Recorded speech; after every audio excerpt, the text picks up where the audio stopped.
Good morning, everyone. I'd like to start by acknowledging that I'm joining you from the beautiful unceded Coast Salish territory of the Musqueam, Squamish, and Tsleil-Waututh First Nations people here in Vancouver. My name is Diane Smiley, and I am a member of the BC Substance Use Knowledge Exchange team. Today, we are bringing you the second in a series of provincial webinars about trauma-informed practice. And as you may know, there are many aspects of trauma-informed practice. In a previous webinar last month, we heard from people from different parts of BC who shared what their organizations and communities are doing to create safe and welcoming spaces for the people who are accessing mental health and substance use services. Today, we are again privileged to connect you with people who will speak about safe and welcoming spaces. And this time the focus will be more on how we create and nurture these spaces within ourselves.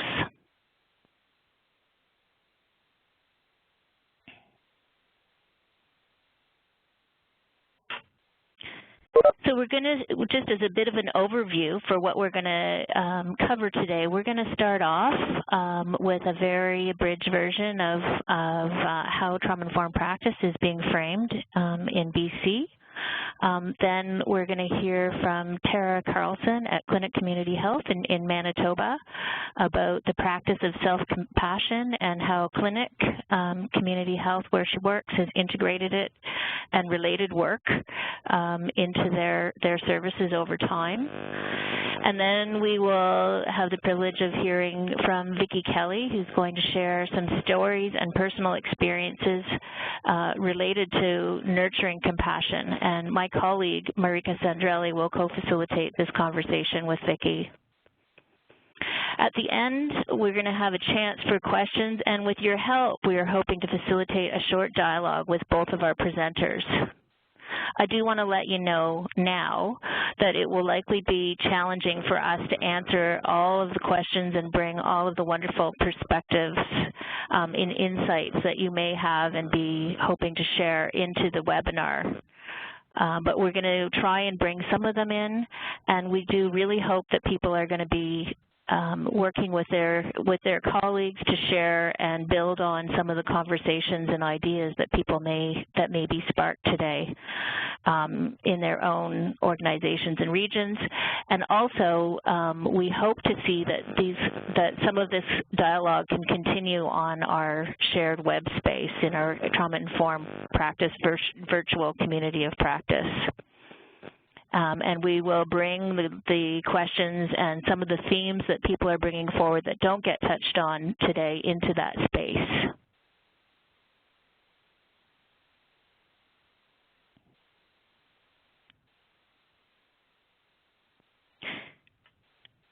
So I'm going to start off with this brief touch on how trauma-informed practice is being framed in the provincial initiative here in BC.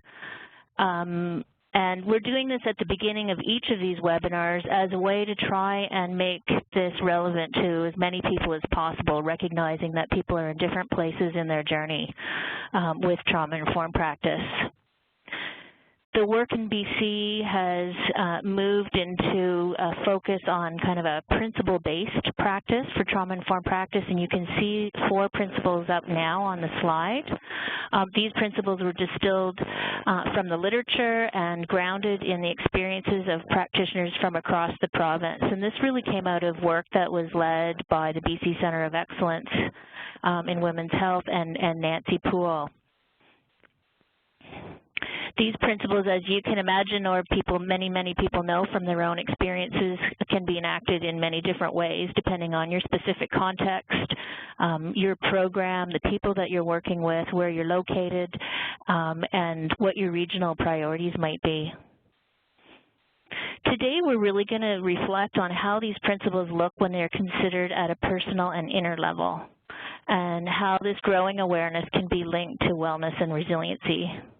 So, for example, if we think about trauma awareness, which has a lot to do with the commonness of trauma and the links to, mental health issues, substance use concerns, and many physical health concerns, we can reflect on how these trauma experiences or adverse experiences in our own lives may live within ourselves as practitioners, and what this can mean in our work.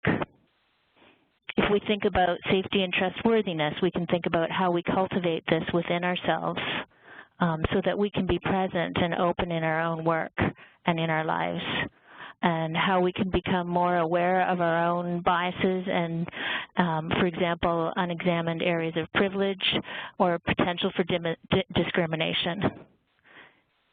The idea, I guess, is that if you're able to cultivate some of the safety within yourself to look at some of these things, that you'll be more open to be thinking about how you are functioning in your own practice, as well to be able to think about the choices and opportunities that you have to work with your own awareness, and where you may have opportunities for choice, collaboration, and connections with many of the people that are around you.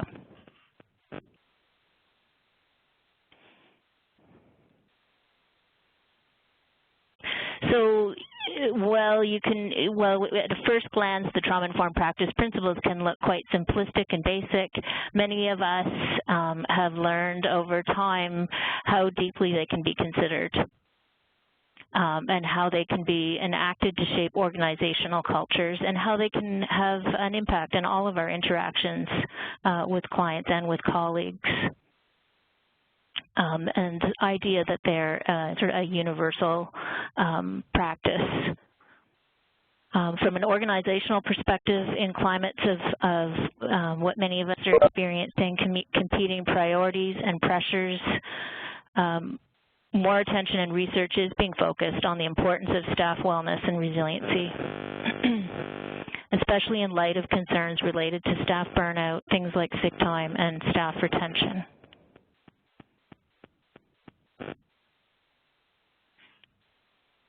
One of the things that comes up, or has come up quite a bit as we have had opportunities to talk with people about how they understand trauma-informed practice, is probably not surprising, those sort of multiple understandings of what it can mean. And so we do like to take a moment to talk about the continuum between what we have conceptualized as trauma-informed practice and trauma-specific practice, and to distinguish between those two things a little bit. So that trauma-specific services, well, we're hoping that they would be always offered in a trauma-informed environment. Those are the services that are more focused on treating trauma through therapeutic interventions, and often, those are offered by people who have learned a lot about how to do that and may have some specialized skills.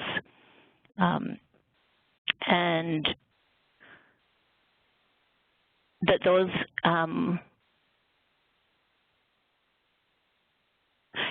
these would be offered usually in the context of a detailed assessment.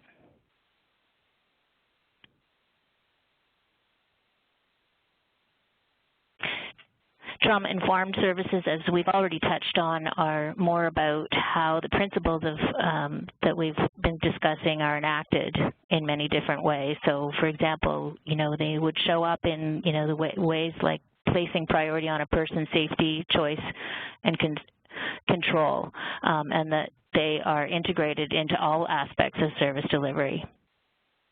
That they contribute to treatment cultures of nonviolence, of learning, and collaboration.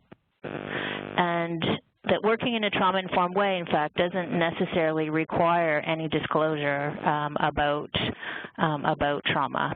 Rather, services are provided in ways that recognize the need for physical and emotional safety, as well as choice and control in decisions affecting one's treatment or journey.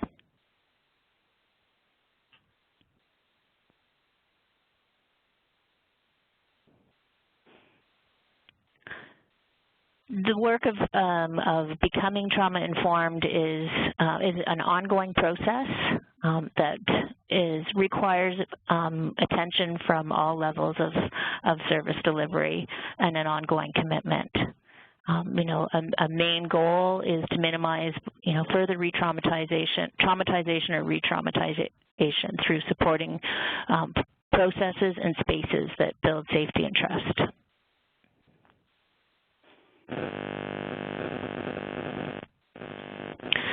We know of many examples from across BC of how people are taking initiative to support wellness and resiliency within their organization. And a recent example of this that I want to just take a moment to share took place at the Children's Hospital, where a few dedicated clinicians in the outpatient mental health program decided that they wanted to do something for both themselves and their peers.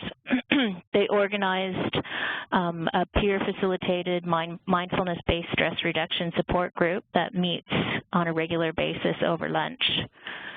They found a surprising response from their colleagues when they introduced this idea, and they have just finished one 8-week session and are about to do another one. We're hoping that we can hear over time of more examples about how people are doing this in their own contexts and communities and organizations, and that may be one of the things that we could have some dialogue on, virtual dialogue on, in our online community of practice. And we'll hear more about how to join this at the end of the webinar if you're already not a member. Many people already are.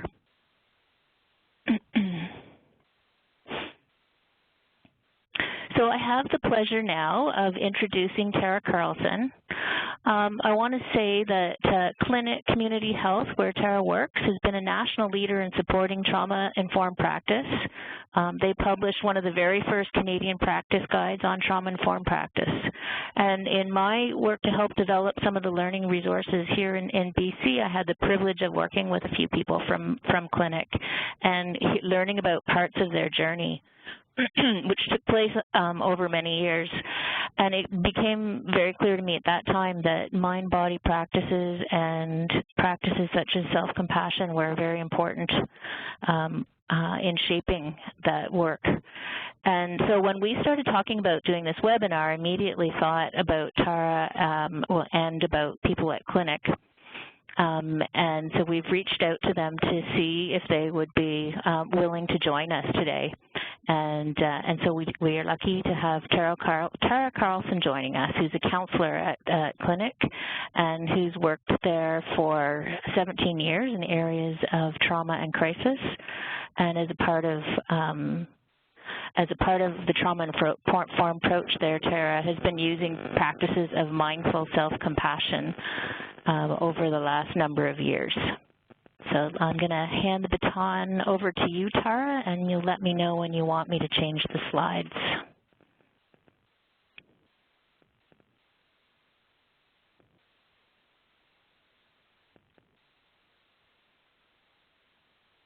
Okay, has been peaceful so far. The next slide. Our two buildings here at Clinic, and I thought I'd just start off with an introduction to Clinic. We are a community health center at the edge of downtown Winnipeg that's operated by about 200 staff and 200 volunteers. And here we offer primary health care, community outreach, public education and training, as well as counseling in the areas of trauma, family violence, sexual assault. And we also house the crisis lines, the provincial suicide lines, and the sexual assault crisis lines, as well as a number of others. And all of the services that we offer at Clinic are for free. Next slide, Diane. In the mid-2000s, conversations started happening among counselors that were turning towards interventions that might help clients affected by trauma engage in therapy with fewer physical and emotional triggers that could result in periods of instability or withdrawal from counseling altogether. And some of our counselors were already using mind-body practices like self-regulation therapy, and many were already incorporating meditation into their clients' practice to help them calm and arouse nervous system. And during this time, there was also a lot of research emerging in neurobiology that was linking childhood attachment experiences with neurological consequences for the developing brain. And there were researchers and psychotherapists alike that were talking about using the body to heal the trauma. And so in 2007, Clinic organized a 2-day trauma forum, which was attended by over 350 service providers, as well as people who were affected by trauma. And the two major determinations from this were that, one, services were inadvertently re-traumatizing people, and two, that service providers were looking for information and resources on ways to work with trauma. And at Clinic, there was a lot of excitement and energy around this paradigm shift to intentionally include mind-body practices. And so we started making changes in both our public education and training, as well as counseling services. Next slide. The first product of the Trauma Forum was the development of the Trauma Toolkit. And you can see on the first link there and the little green icon on your screen, access to the Trauma Toolkit. It's available to anyone for $15, and it's a 150-page book on trauma-informed practices, the legacy of residential schools, effects and neurobiology of trauma, co-occurring disorders, guidelines for working, and the trauma exposure response. It also led to funding from government to prioritize trauma-informed care in the province. And from this, the Manitoba Trauma Information and Education Centre was established here at Clinic. And they've created trainings and offer trainings in Manitoba and throughout Canada, and written resources to go along with that. They've created websites for practitioners and those affected by trauma. They also have a partnership with St. Elizabeth Health, bringing a First Nations lens and resource to people from remote areas. As well, they've created an award-winning app called Calm in the Storm that can help people navigate through a crisis with mind-body practices. Next slide. At the same time, the agency really took a leap of faith into offering these practices to our clients and our staff. And this was beginning with auricular acupuncture and then adding mindfulness-based stress reduction, yoga classes, Qigong, which, for those of you who don't know, is somewhat similar to Tai Chi, lunchtime drop-in mindful meditations, self-expression through creative art, mindful self-compassion courses, and most recently, EMDR, or eye movement desensitization and reprocessing. And these complementary services now comprise a program called Life in Balance. And we have people coming to these offerings who are counseling or medical clients, and some of the programs are open to community members who wouldn't otherwise be receiving services at Clinic. And what we've experienced is that there's a real sense of not just healing, but also community and connection that happens in them. And that offering these services in this way has genuinely removed barriers for people who have otherwise had trouble accessing services. And we've discovered that it's not just our clients and participants that are benefiting from these services. Almost every counselor here has a program that they lead in one way or another, and we're genuinely benefiting from this modality too. I came across a coworker who was walking out of doing an acupuncture session the other day, which are essentially done in silence, and she came out saying, "I love these people," and we're not even talking. And so it's a regenerating experience for everyone who's participating. Next slide. One of the groups that I lead is Mindful Self-Compassion Core Skills Training, which I will talk more about later. And I'll just start off by talking about self-compassion in general. Self-compassion started being written about a lot in 2009 by people like Paul Gilbert, Chris Germer, and Kristen Neff. So it's still a pretty new area of interest. And being kind and gentle with ourselves is still a pretty radical counterculture idea.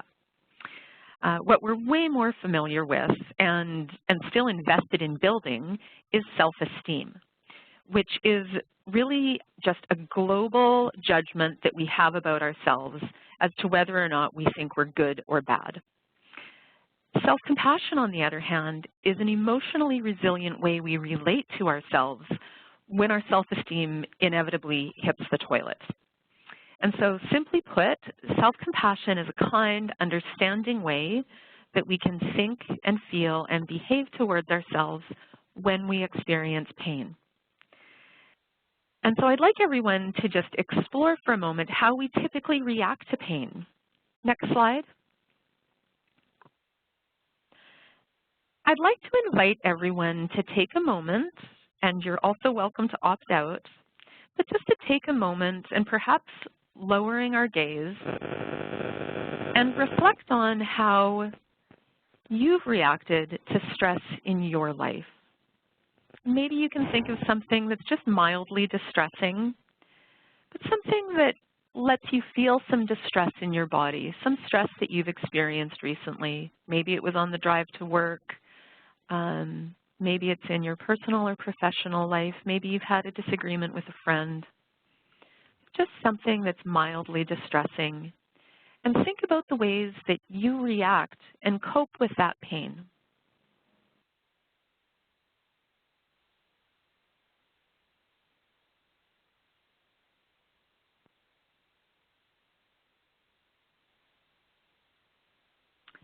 Next slide.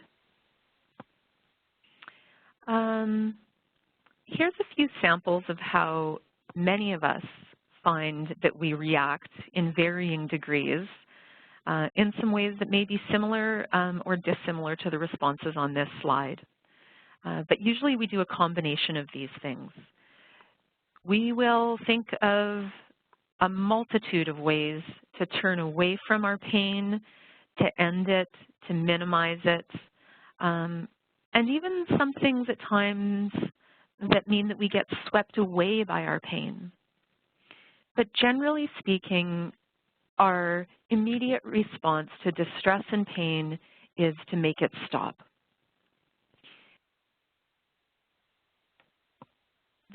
Next slide.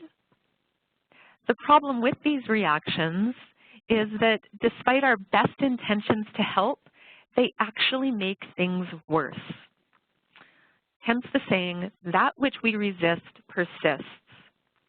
And so not only does our pain persist, but something else really unfortunate happens, which is that all of our attempts to resist the inevitable pain of life result in more and new kinds of pain.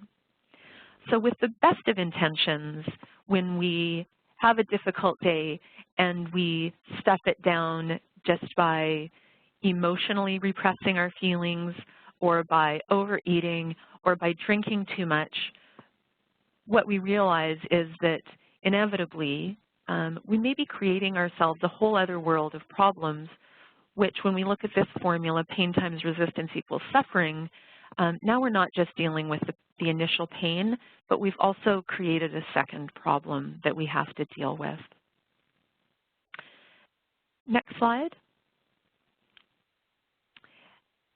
Now let's just take a moment and think about how we respond when someone that we love is suffering. And so I'll invite you to take a moment and bring to mind someone who makes you happy, someone who naturally makes you smile. Maybe this is your grandparent, maybe it's your best friend, maybe it's your dog. Someone who naturally makes your heart happy. And reflecting on them, consider if they're hurt and suffering, how do you comfort them?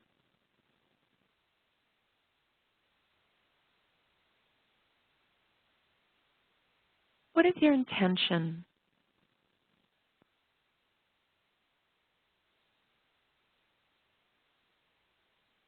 What are we trying to convey?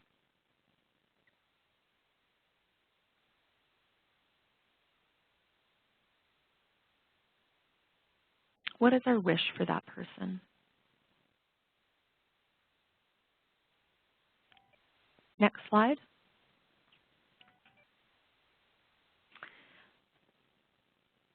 as we can see here, the responses that we often have to a loved one's suffering are very different than the response that we have to our own suffering. When someone that we love is suffering, we often automatically want to reach out and comfort them physically. We want to understand their distress. We want to do what we can to comfort and soothe them. The good news is that even though we don't do this for ourselves quite as naturally as we do with others, given that we're able to do this with others, it means that we can do it with ourselves. And so with self-compassion, all that we're doing is we're treating ourselves like we would our best friend. Next slide. So beyond that, what is self-compassion? Self-compassion is genuinely being in a state of loving, connected presence. Kristin Neff, who's done a lot of research in the area of self-compassion, has a three-part definition that she uses. And firstly, she talks about offering ourselves kindness as opposed to judgment. So when we are experiencing pain and distress, we treat ourselves with kindness and understanding rather than harshness, because we can see and recognize and experience the damage that's done from being self-critical. And instead, what we do is we actively soothe and comfort ourselves. And that sentiment is probably what we associate most with self-compassion. The second part of this is the experience of having a sense of common humanity as opposed to isolation. Typically when bad things happen to us or when we're struggling, the result is that we often feel like we're the only ones who are affected this way. And so we often end up feeling different and separate from others, or we can even feel like there's something wrong with us because we're in distress. We feel like if someone else was going through what we were, they would be handling it so much better. And so what we end up doing is we withdraw, and we tend to feel shame about the pain that we're experiencing. If instead we can remember that experiencing pain and imperfection in fact makes us very human, it can help us feel more normal and connected to others. I think we can all appreciate how helpful it is to get normalization and validation from other people. And what this is doing is giving it to ourselves so that we can stay in connection with ourselves and everyone else. And the third piece of this is made possible by mindfulness. In order to respond to our suffering, we first have to know that we are suffering, and this is where mindfulness comes in.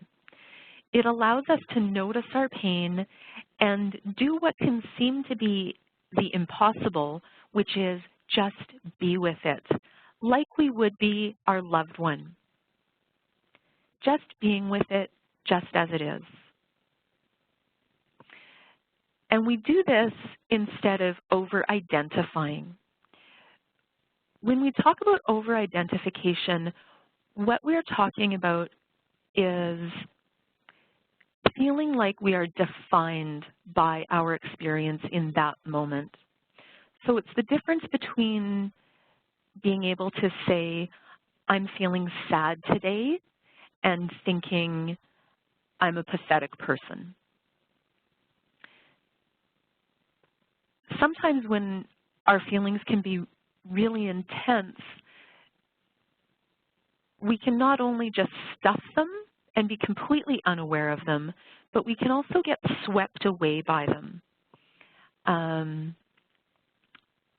Sometimes we see that when we become really wrapped up in a dramatic story and we're venting. And so that over-identification can happen in a couple of ways. And so we can see that state of loving, connected presence broken down in Kristen's definition here.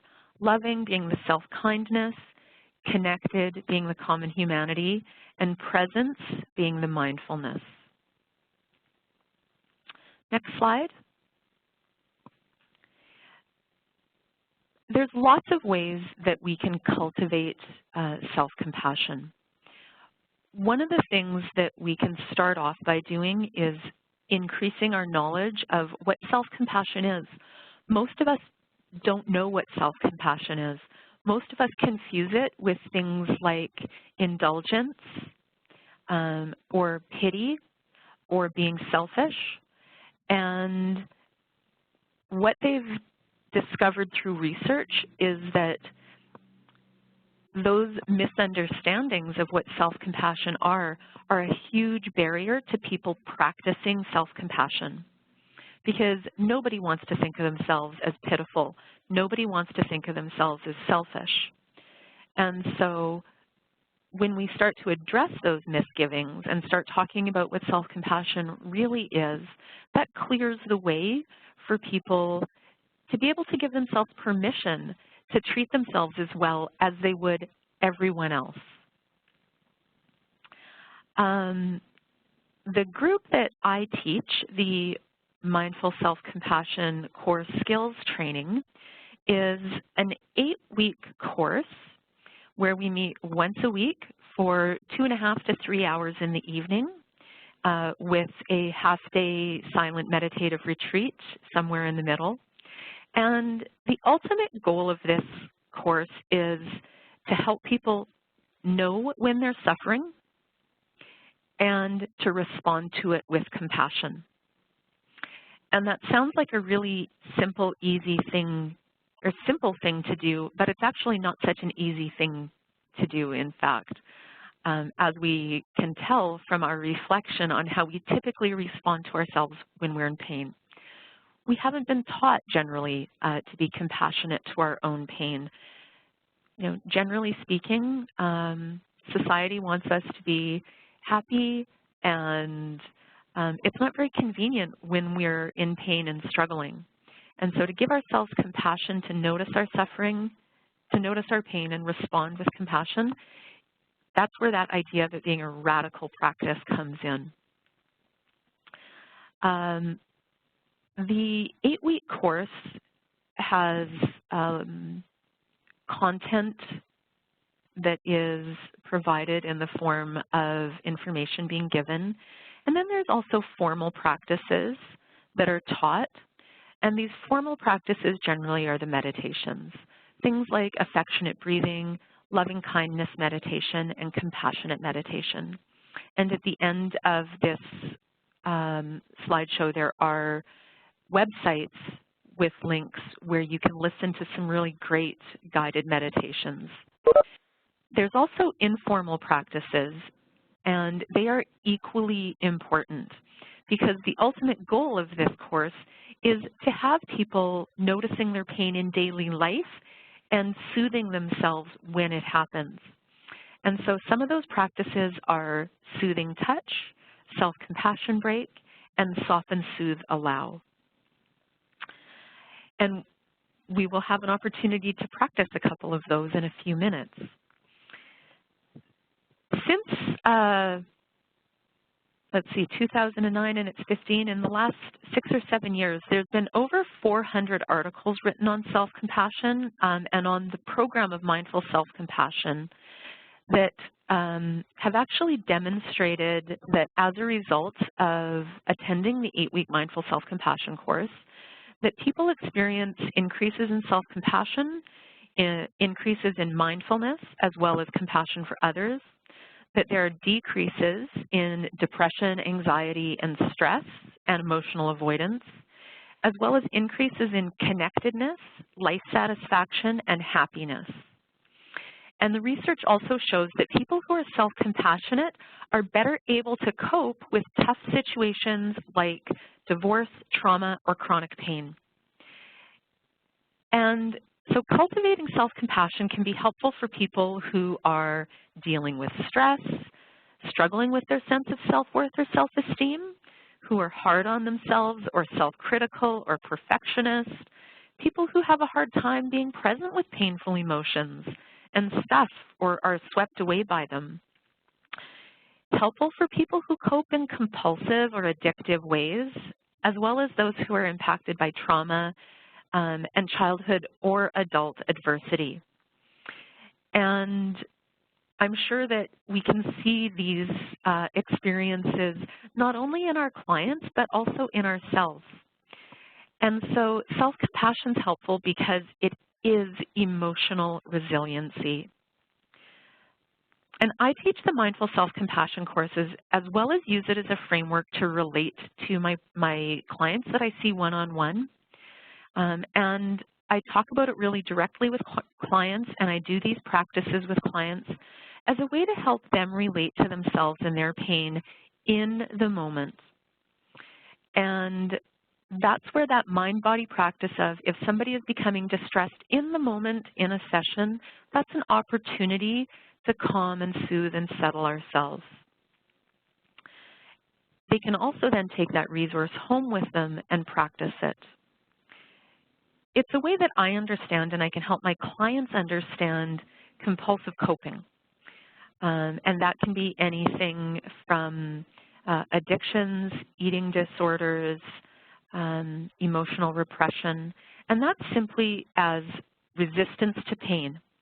I remember after I took the Mindful Self-Compassion course myself, and I brought it back and I was sharing it with a client who has an eating disorder, and we were talking about that formula that I showed earlier about pain times resistance equals suffering, and how many of the ways that she was using food was resistance, and we were talking about the suffering that that was creating. It was so normalizing for her. It made such sense. And then she kind of took a strip off of me for not pointing this out to her in the past because it was just such a relief for her to understand and see in a really concrete way that this is something that we all do, that's a normal response to pain, but that we can also learn a different way. So I'd like to take this opportunity to just practice this first informal practice, which is called soothing touch. So please feel free to participate or opt out, whatever makes you comfortable. But this soothing touch practice is one easy way to soothe and comfort ourselves when we're feeling badly. It's actually something that a lot of us automatically do. When we're in distress, we do something like put our hands over our heart, or we hold our hands, or we hug ourselves. But it's something that we can do whenever we're feeling badly. We can give ourselves a gentle hug or a caress, or put one or both hands over our heart and just feel the warmth of our hand.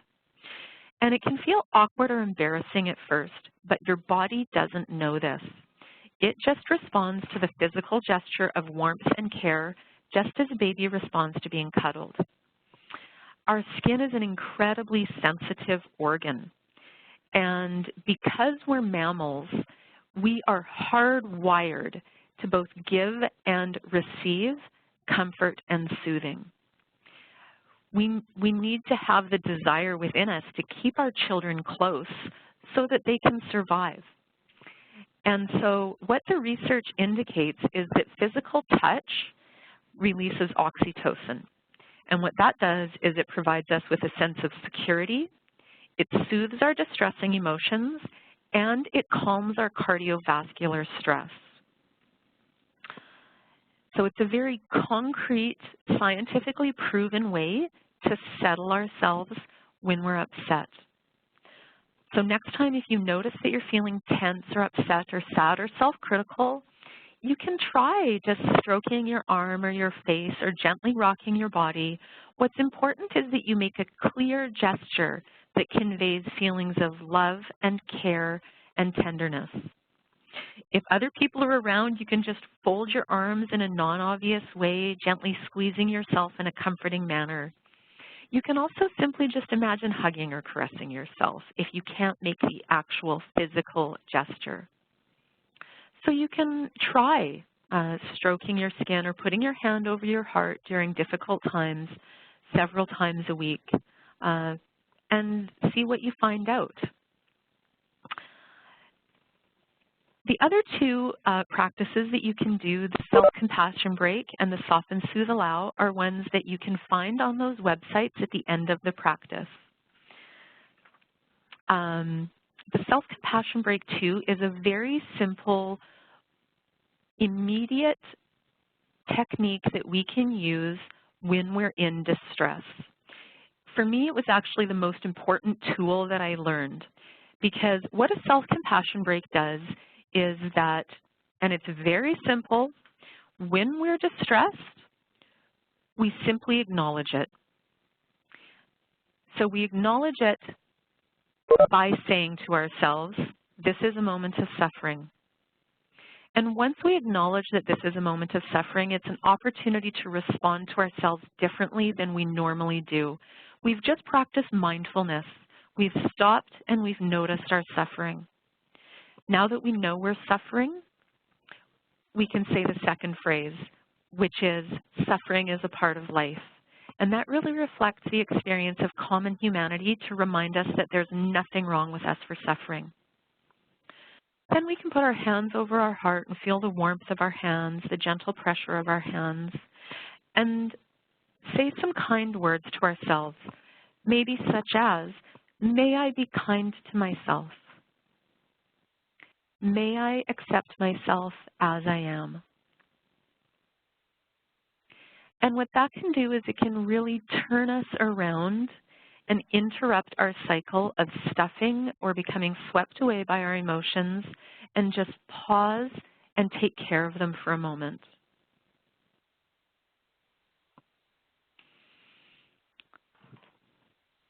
So thank you for participating in those experiences, and I hope you have a chance to try them out.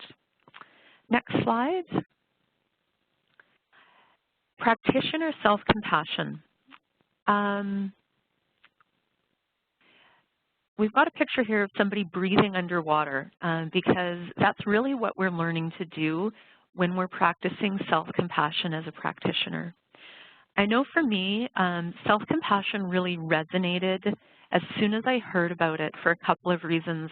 One, I think that self-compassion is what I really meant all of those years that I was using the words self-care. I didn't just mean go home and have a bubble bath and light some candles. I meant, how can we relate to ourselves in a kind, caring way all the time? But I just could never find a word that really captured what I meant. And when I was learning about self-compassion, I was going through a lot in my own life. My father had just passed away, my relationship was ending, and I was dealing with some pretty serious health concerns. And so self-compassion gave me a way to relate to myself differently, even though I had already been practicing as a therapist for 12 years. This seemed to be the missing link to me. And so with respect to our work, we tend to forget that this is really hard work, and it's normal to have a reaction to it and be affected by it. You know, so we talk a lot about compassion fatigue. And what I'd like to say about that and what the research says is that compassion fatigue is a bit of a misnomer. Compassion is not fatiguing, particularly when we apply it to ourselves. But we all have hearts that feel, and we all have mirror neurons inside of us that are designed to help us feel what others are feeling. And some of these feelings are going to resonate more for us. And so when we're depleted from being very sensitively tuned into our clients, what we're experiencing is empathy fatigue. And when we're wearing ourselves out because we're so invested and attached to the outcome of our hard work, that's attachment fatigue. But as I said, compassion is not fatiguing. Just like we're asking our clients to give themselves permission to comfort and soothe themselves when they need it, we too as practitioners really need to believe that even when we are sitting or working with someone face to face, that we need to give ourselves permission to take time and check in with ourselves, to notice our experience, to soothe ourselves, and to meet any needs we have. And this can be as simple as just noticing, wow, I'm not breathing, or my physical system is really agitated, and give ourselves a chance to breathe and relax our muscles. So self-compassion is genuinely like learning to breathe underwater, and it can be a really invaluable antidote when we're depleted and we need to receive our own care. Next slide.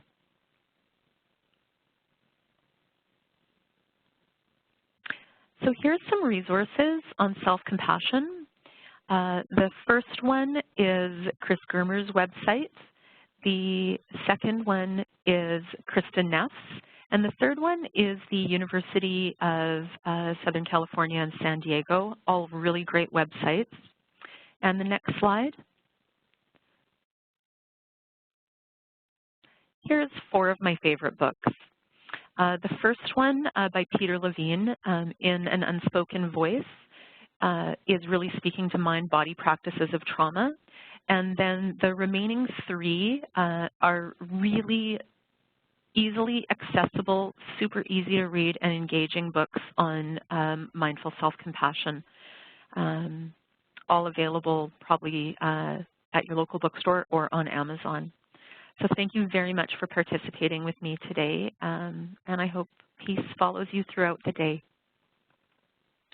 Thank you, Tara, for sharing your rich journey at the clinic in Manitoba, and more so for collapsing the distance between British Columbia and Manitoba with your knowledge and insights. I noticed in the Q&A that participants made a comment of really appreciating the opportunity to practice some mindfulness in real time. We'll have an opportunity to relate more to your offering, Tara, during and after our next guest. My name is Marika Sandrelli, and I have the honor of welcoming and introducing Vicki Kelly, who is joining us from the beautiful mountains surrounding Canmore, where she's presenting at an environmental educators conference. I'm going to aspire to share a few words about Vicki as I imagine her listening. Vicki is Anishinaabe, a member of the Bear Clan, and as a Northern Ojibwe was born in Red Lake, Ontario. She is an Indigenous scholar in the Faculty of Education at Simon Fraser University and works in the area of pre-service and in-service teacher education in Indigenous education, as well as art, environmental, and health education. Vicki is a trained movement therapist and a visual art therapist who has worked in clinics and hospitals in Europe in general medicine and psychiatry. She also is an artist who plays the North American flute and is a dancer and writer. She just recently completed a 2-year traditional carving apprenticeship in Northwest Coast Art as part of her research into Indigenous art as a knowledge practice. Throughout Vicki's offering, I'm going to be monitoring the comments and questions in the chat room, so I encourage you, if you wish, to share your reflections, and perhaps we'll have a chance to riff between what you offer and Vicki's offering. So it's my honor now to turn over the microphone to Vicki. Good morning, everyone. Can you hear me? Yes, Vicki, I can hear you. Okay, good. So good morning. I'm going to begin my little section here with a little bit of music just to make a transition between where we were and with Tara and her wonderful presentation on self-compassion and where I would like us to go in my presentation. So I'm just going to play a little musical interlude.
So in my presentation, I'd like to tell a couple of personal stories and a few traditional stories to offer them as templates or analogs for deeper understandings of where I'd like to indicate we could be exploring as part of our understanding of deep resilience and how that affects our capacity for honoring and respecting others, and what we use as how we understand compassion.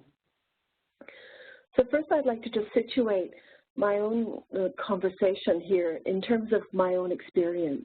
When I worked as an artistic therapist in movement in Europe, I began to, as you all probably also experienced, to question myself as to how was I going to be able to do this for a career? How was I going to be able to actually sustain myself in my work if this was going to be my future career? And I was in my 30s and working in Switzerland and then eventually in Germany in psychiatry. And so the question came again and again, what was the way to remain well? What was the things that I should be doing to keep what I would call an inner understanding of deep hygiene for my own self and my own work as a practitioner?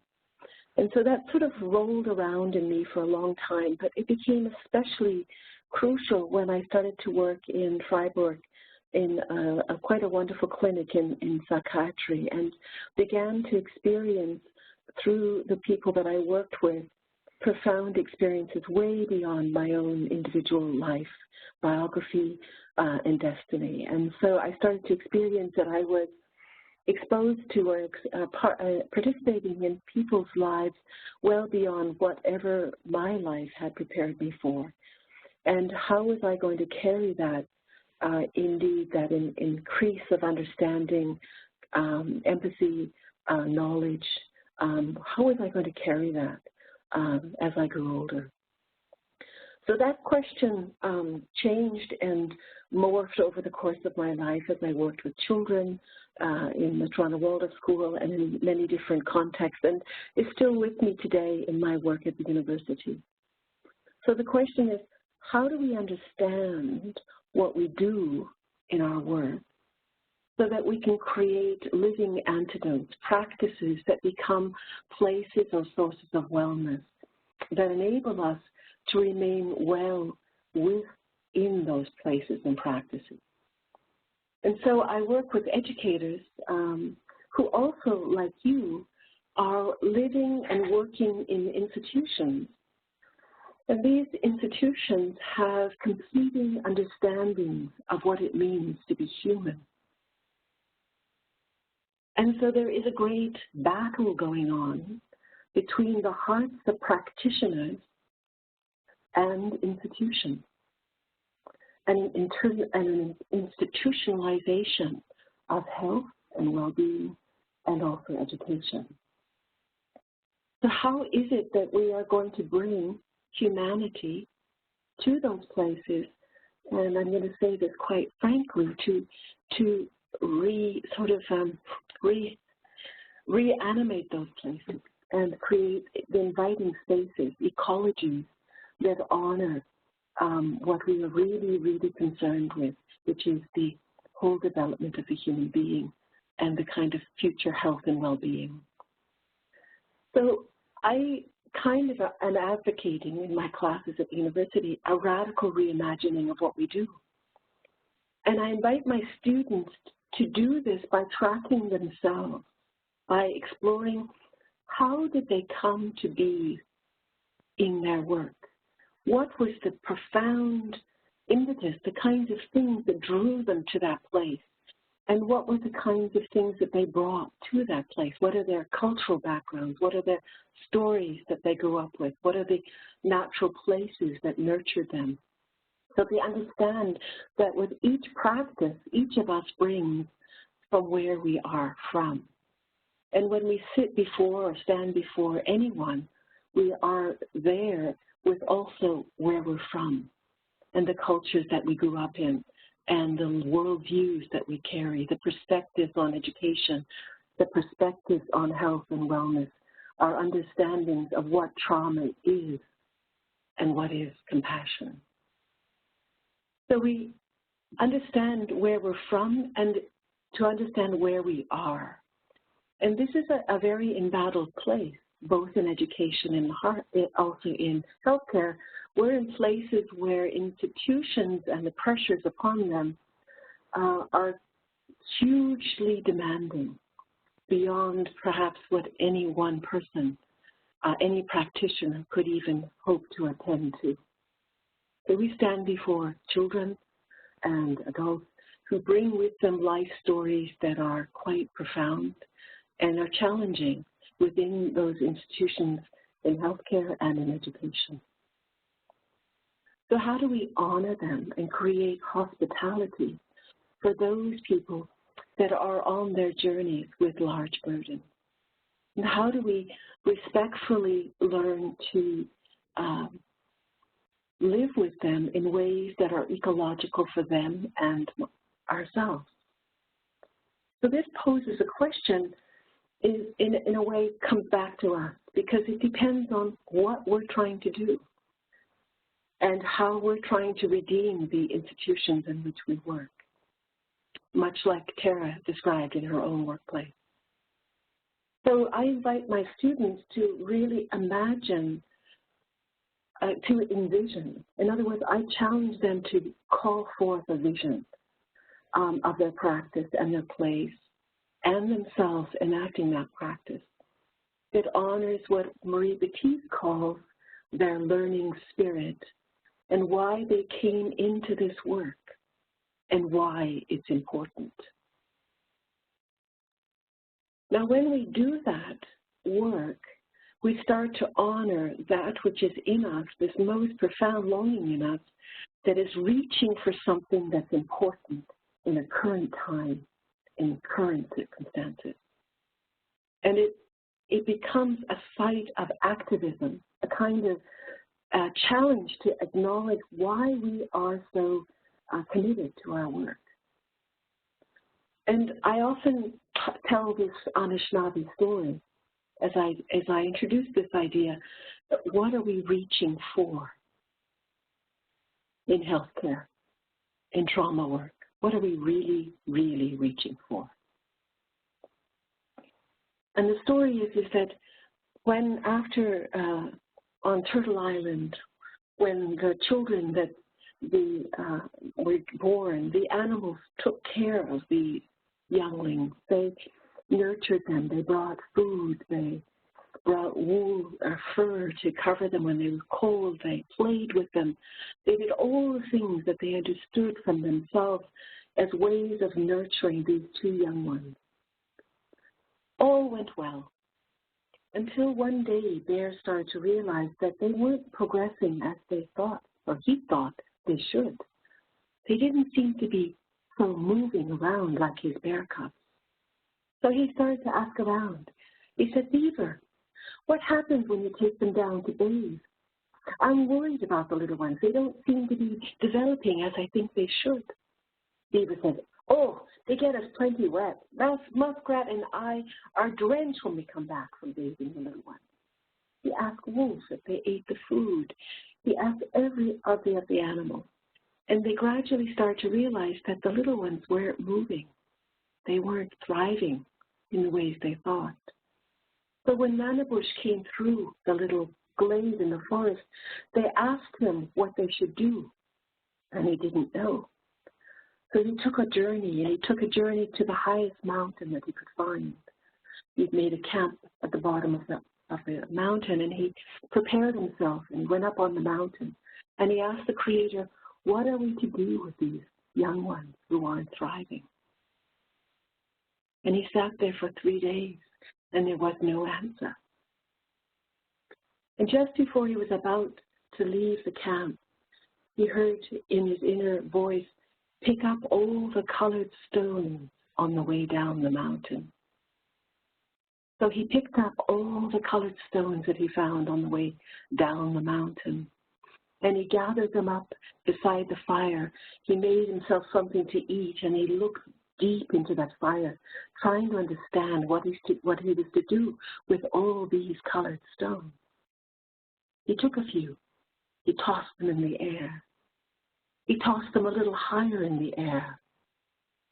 And finally, in frustration, he threw them high into the air and waited, but they did not descend. He looked up in the flickering firelight and he saw fluttering butterflies. He was amazed. He picked up the other stones and he began to throw them into the air, and joyously they all turned to butterflies. It was a wonderful sight, these colored butterflies flickering in the firelight. Early morning came, and Nanabush could hardly wait to return to the glade in the forest. He packed up all his things and off he set. And the calls went out in the forest. There was callings of the birds, so they all knew that Nanabush was coming back, but they were amazed when he entered the glade, because around him was a huge cloud of fluttering butterflies. And the butterflies danced in the sunlight, and the little ones saw these little butterflies, and they began to reach, and the butterflies would flutter away. So they got up on their all fours, and they began to reach again. But again, the butterflies flickered and danced in the sunlight. And then they got up and they reached, and finally they put one foot up and then the next, and teetering they stood there trying to catch these glorious butterflies. And then they took a step and another, and eventually they were running after the butterflies, reaching.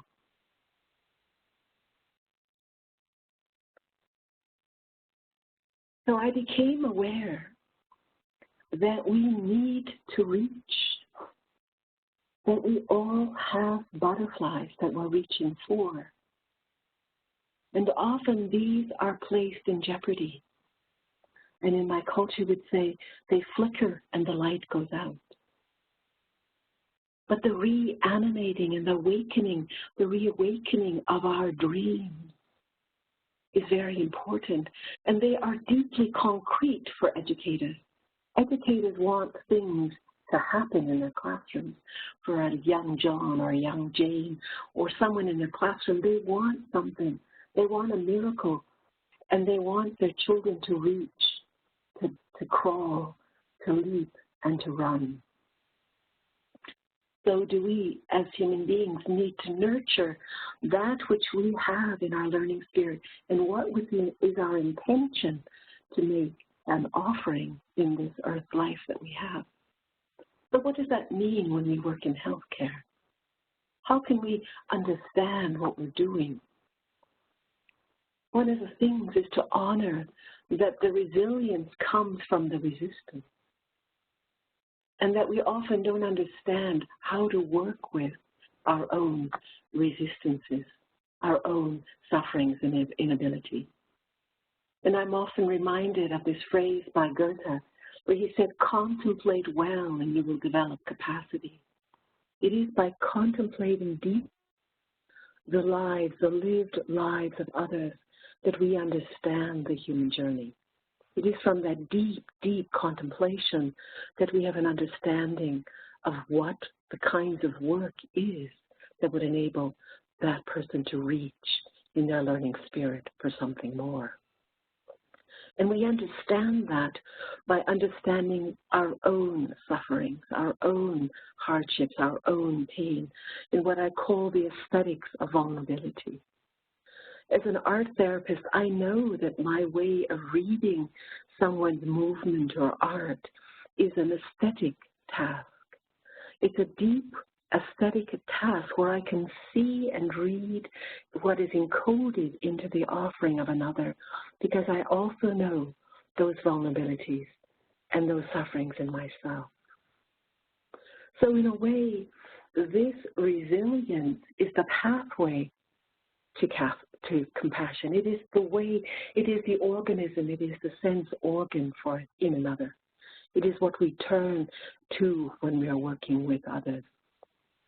And so deeply, deeply important that we nurture that we are somehow nurturing that which is in us, reaching for something more. Because that's where the site of wellness is. It's in our learning spirits, in the joy of our learning spirit, to tackle hard questions and to deeply dig and to work hard at these things. I used to be amazed at how hard children will work to become better. So it is for me a really important thing. And so it's, what are the practices in our daily life that nurture wellness? What are they?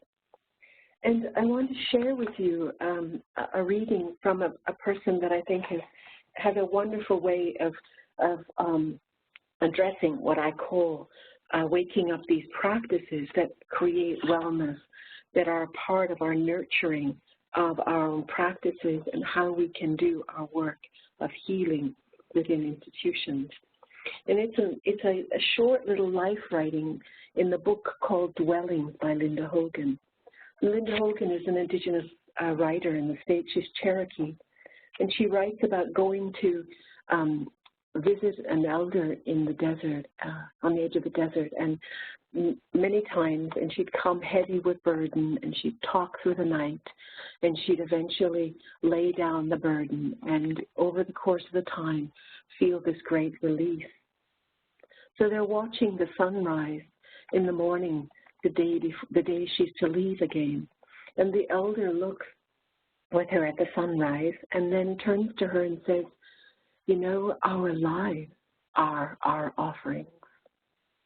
And then she says this amazing thing. She says, and since this time, I've been in the discipline of birds. The birds that I mean are eagles and owls and hawks. I clean cages, for the birds of prey in a rehabilitation foundation. It is the work I wanted to do in order to spend time inside the gentle presence of birds. And you see, I think we are working in schools and in healthcare because we want to work in the gentle presence of other human beings and create ecologies that honor the learning spirit of each of us.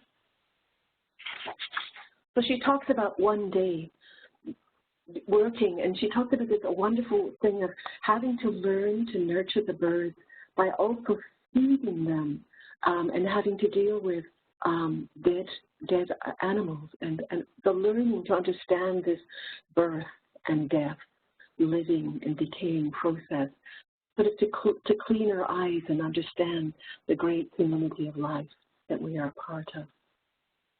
But one day she's raking in the cage and she startles an owl, and the owl flutters in the air all anxious and lands on the end of her rake. And then she says, what the bird did was it woke up her rake. The word rake means to gather up or heap up, to smooth the broken ground. That's what this work is, all of it. This smoothing over of the broken ground, the healing of the severed trust we humans hold with earth. We gather it back together again with great care.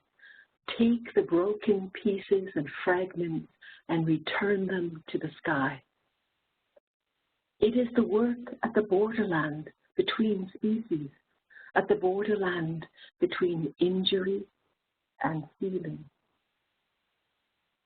There is an art to raking, a very fine art, one with rhythm in it and life. On the days I do it well, the rake wakes up. The wood that came from the dark desert forest seems to return to life. The water that rose up through the rings of that wood, the minerals of earth mined upward toward them by the burrowing tree roots, all come alive. My own fragile hand touches the wood, a hand full of my own life, including that which rose each morning early to watch the sun return from the other side of the planet. Over time, these hands will smooth the rake's wooden handle down to a sheen. Raking, it is a labor round and complete, smooth and new as an egg. And the rounding seasons of the world revolving in time and space, all things, even our own heartbeats and sweat are in it and part of it. And that work, that watching the turning over of life becomes a road into what is essential. Work is the country of hands, and they want to live there in the dailiness of it, in the repetition that is time's language of prayer, a common tongue. Everything is there in that language, in the humblest of labor. The rake wakes up, and the healing is in it. The shadows of leaves that once fell beneath the tree the handle came from are in that labor. And the rabbits that passed this way and on the altar of our work. And when the rake wakes up, all the earth gods are reborn, and they dance and sing in the dusty air around us.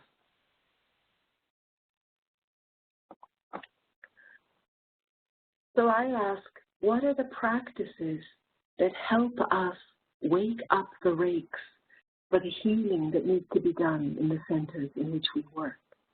What is the self-care? What are the practices, whether they be mindfulness practices, walking in nature, sitting and watching in the natural world, understanding that the natural world has, at least in my tradition, all the medicines that we would need? What are the artistic practices that we can take up to nurture our learning spirit so that when we walk through those doors, we bring the wellness to those ecologies and the hopefulness that comes with that? Well, I'm going to pause here and just invite Morika to help us out here in this further process. Yeah, thank you, Vicki. Thank you for sharing such rich metaphors and such wonderful stories to help us decode our world and including where we work. There is a question that's come in around, you talked about this idea about reaching as a way, as a vehicle for wellness. And they were just asking if you could talk a little bit more about that. Yeah, this is something I discovered at the university. Of course, we're all about research at the university.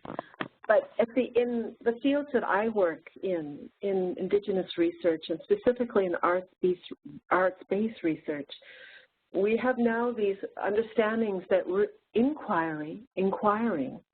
This inquiry process is actually one of the most profound gifting and offerings of transformation that we have. So in arts-based poetic inquiry, in life writing, in all of these practices, we're using artistic practices to inquire into our own journeys as human beings.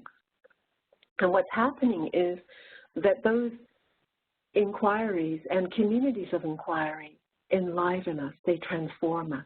And in my own life, I'd have to say they heal us in my own experience. So it's a kind of going into our own lived curriculum and understanding how we came here and inquiring into our nurse. I work in a doctoral program, and we have 4 or 5 nurses doing a self-study, a reflective inquiry, or a kind of nurses' inquiry into how they can change their practice to embody more of the vision they feel is needed in healthcare. Counselors doing the same thing, community development people, NGOs, as well as teachers. So people who look at their daily life every day whatever they do in their daily life, and they pose questions to themselves. How can I do this differently? How do I understand where I'm coming from? How do I understand my own need to bring and make an offering in life? And how can I do that in my site of work? What is the work that I really want to do? And how can I gradually, gently massage those places to be more ecological for the things that I think are important? So it's a kind of change of a kind of practice, noticing if anything happens, writing about it just in a general as a journal, coming to understand those processes, and it creates a kind of, I'm going to use alchemy, or a kind of process that moves things along. And it can be every day. It can be, just take a breath before I go into my next office as a client, and just to breathe before I go in and be prepared to meet the ecologies that's present in that room, whether it is with the suffering that comes with that person.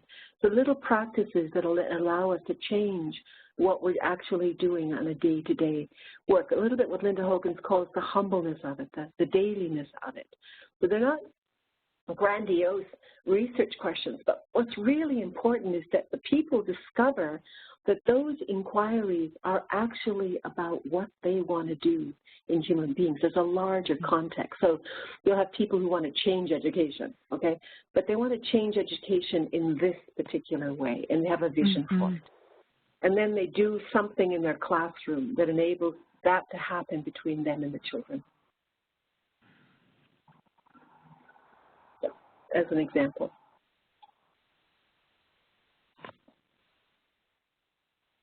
So Tara, I noticed that you were agreeing with some of the comments that Vicki were making, and I'm wondering if you have anything to add. Sure. Vicki said it so beautifully. Overall, Vicki, thank you so much for sharing those stories so beautifully. And for me today, listening to you has been a practice of nurturing for me today. When I was listening to you talk about the importance of inquiry, I was thinking about the first time one of my teachers said something about that it's more important that we ask the question and that we keep asking the question than it is to find the answer. And I think in society, we're so often focused on knowing the right way, having the answer, getting the epiphany. But epiphanies come and go. We forget them. And when you were talking about that process of inquiry, I was connecting it to what you were talking about earlier about what is our intention.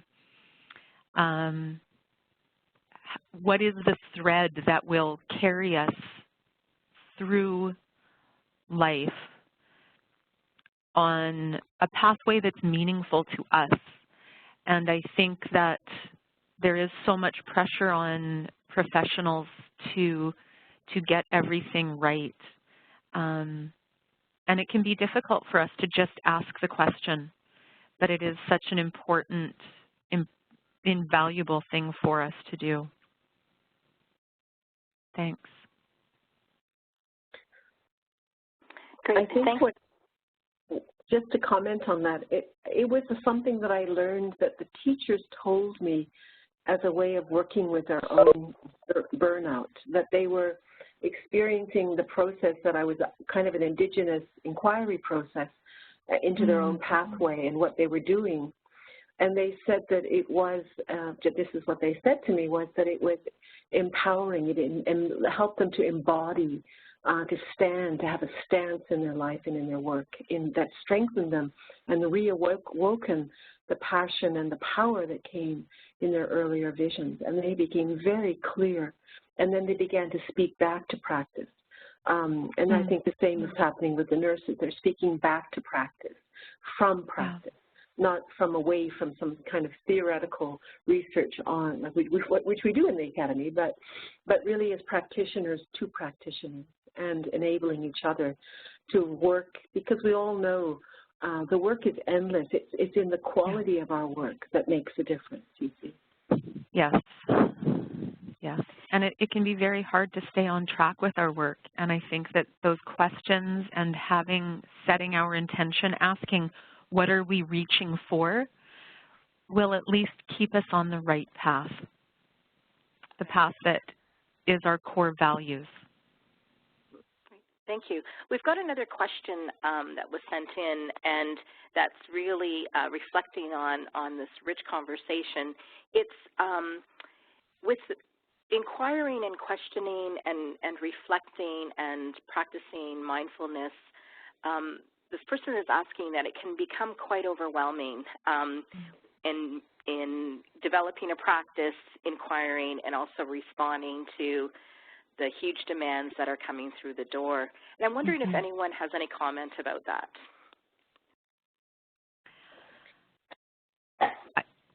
Maybe I'll speak to that. I think that it certainly can feel overwhelming to think about creating a practice. And so I think that what is most important is the phrase, let it be easy. If it's a struggle, it's not compassionate. And if we find ourselves struggling, that is a perfect opportunity for us to exercise some compassion and be gentle with ourselves and be patient with ourselves. And that right there is the practice. So keeping it simple, keeping it pleasant, that's more important than having a 30 to 45 minute a day meditative practice or prayer practice. We want it to be something that is genuinely nurturing for us. So that would be what I would invite people to do. Maybe I'll just speak a little bit personally. You see, I think that we always have these things. One of my students said to me, I invite all my students to take up a practice. That's kind of what I do in my class. And it can be an arts practice or whatever, but to be faithful to that practice. And then what does it teach you and allow you and afford you? And one of my students says, well, I just don't know if I should go back to the rudiments of my Taoism or whatever. And I said, well, yeah, that's a very big thing. Is that what you really need to be doing? Is that really what you need to be attending to? And I think this is the general kind of leap that we make. So just to give you an example, in my own life, when I was struggling as an Indigenous scholar in the academy, it's a hard place to be.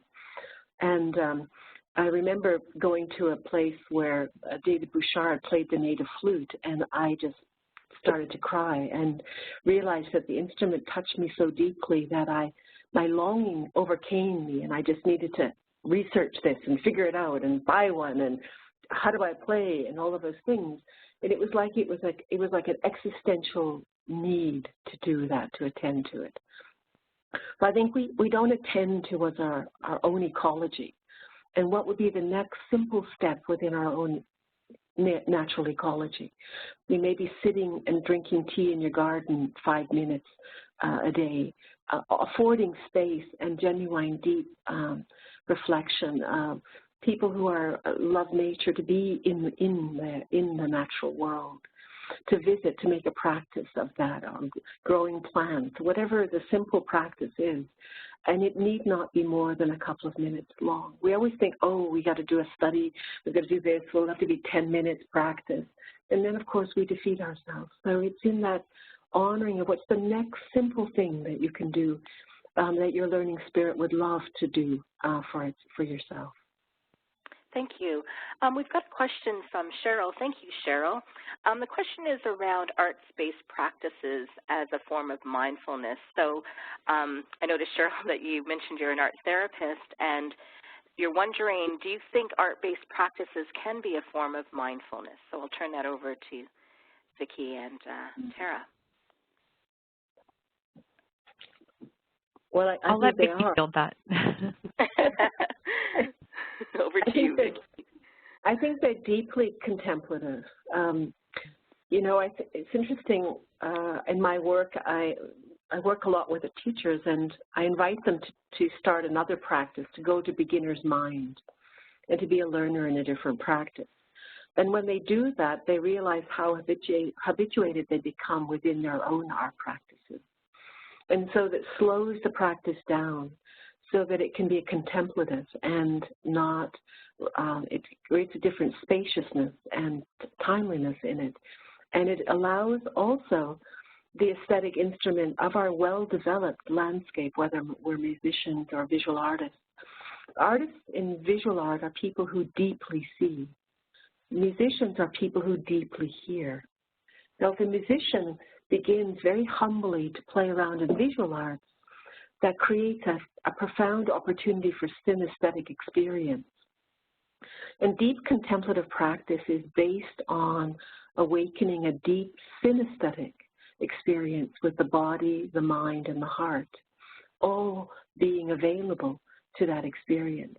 And in the Western world, we become extremely visual and deeply preoccupied by cues from the visual world. So it's very helpful to go to a listening practice, just sitting in quiet for a moment and then going off to your day. Some people ring bells to listen to the echo into silence, to train the attention into that openness. There are many, many ways, but when you bring that attention to artistic practice, you begin to see what Goethe talked about, which is contemplate well, and that world will begin to speak to you in new ways. So I believe the contemplative aspect is deeply connected to all artistic practice. And when you make it therapeutic, or you bring that eye to it for others and yourself, even more so. Great, thank you. We're coming close to the end of our webinar, and I just wanted to note for the folks that didn't get their questions answered in the Q&A that you'll hear from Diane shortly about registering and going on to the Trauma-Informed Practice Community of Practice, where we'll be providing ongoing dialogue and resources that will hopefully address any unanswered questions. So thank you, Tara and Vicki, and I'll pass it over to Diane right now to close this webinar. Thank you so much, Marika, and thank you very, very much, Tara and Vicki. What a gift to be able to listen to both of you today. And I hope that the experience for people that were able to find the time to join us also found that it was maybe an unanticipated gift and a way of grounding in the midst of lots of what we can experience as busyness. I'm going to let Sally Muguet, our Evaluation Project Manager, say a quick word about what to expect in the way of evaluation and feedback. Thanks so much, Diane, and thank you to all our participants today. Many of you have probably received an email from me. My name is Sally Muguet. I'm the Evaluation Project Manager for the team. And just to let you know, I'll be sending out an email to all of you in a few days, probably after the weekend, inviting you to share examples of compassion and resilience in your context, and also to offer us feedback for this learning series going forward. Your feedback is extremely important to us, and we really, really appreciate any opportunity you might have to send it to us. So thanks very much. Thanks, Diane. And a couple of times throughout our webinar today, you heard us reference our Provincial Trauma-Informed Practice Community of Practice web space. You can see the email right there on your screen, and so feel free to let us know that using that email, let us know that you would like to join it, and you'll find the slides and the recording for today there, as well as more information and continued dialogue with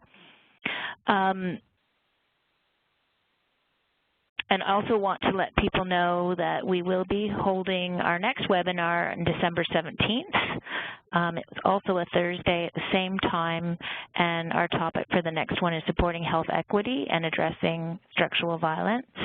And starting in January, we'll have monthly webinars, and we'll let you know what the topics for those will be.